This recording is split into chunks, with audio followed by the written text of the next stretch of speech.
Ese wigeze wibaza impamvu abantu bamwe bahora bagirana amakimbirane n'abandi? Akenshi ikibazo ntikiba kiri ku bandi, ahubwo kiba gishingiye ku mitekerereze ndetse n'imyitwarire y'umuntu. Hari ibimenyetso byinshi bigaragaza ko umuntu atarakura mu mitekerereze, kabone n'iyo yaba amaze kugira imyaka myinshi. Ni muri urwo rwego rero uyu munsi turarebera hamwe ibimenyetso 10 bishobora kugufasha kwisuzuma no kwiyubaka kugira ngo urebe niba hari aho uhagaze koko. Isomo rya nyuma rishobora guhindura uburyo ubona ubuzima ndetse n'imibanire yawe n'abandi. Ndabasuhuje, nitwa King Gedeon.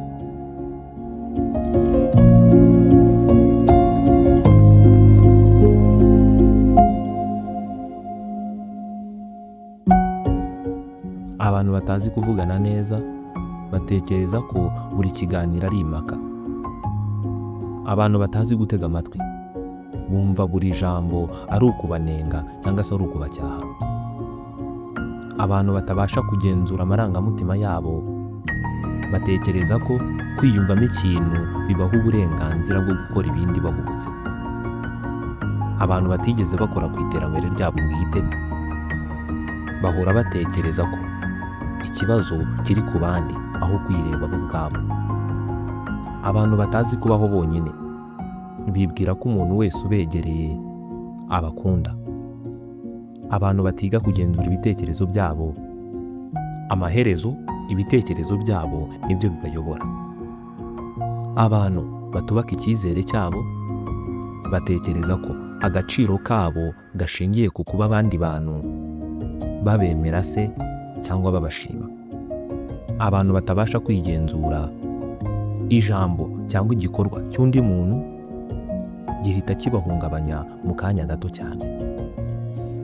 Abantu batemera amakosa yabo ni muri urwo rwego babona buri gukosorwa nk'igitero kibagabweho aho kubibona nk'amahirwe yo kwiga. Abantu badahangana n'ibibazo byabo batekereza ko kubyirengagiza bizatuma bishira. Nyamara ibibazo byirengagijwe birushaho akenshi gukomera.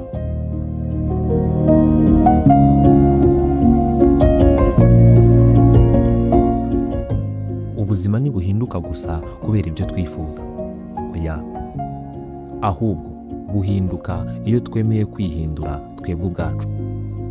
Intambwe ya mbere yo gukura muri ubu buzima ni ukwemera amakosa yawe, kwiga kuyakosora ndetse no gukomeza gutera imbere buri munsi. Niba hari kimwe muri ibi bikuranga, ntucike intege, ahubwo tangira gukora impinduka uyu munsi.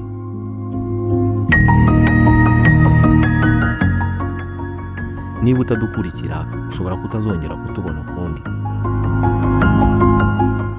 Njye mwari kumwe muri iki kiganiro, nitwa King Gedeon. Nawe ubutaha.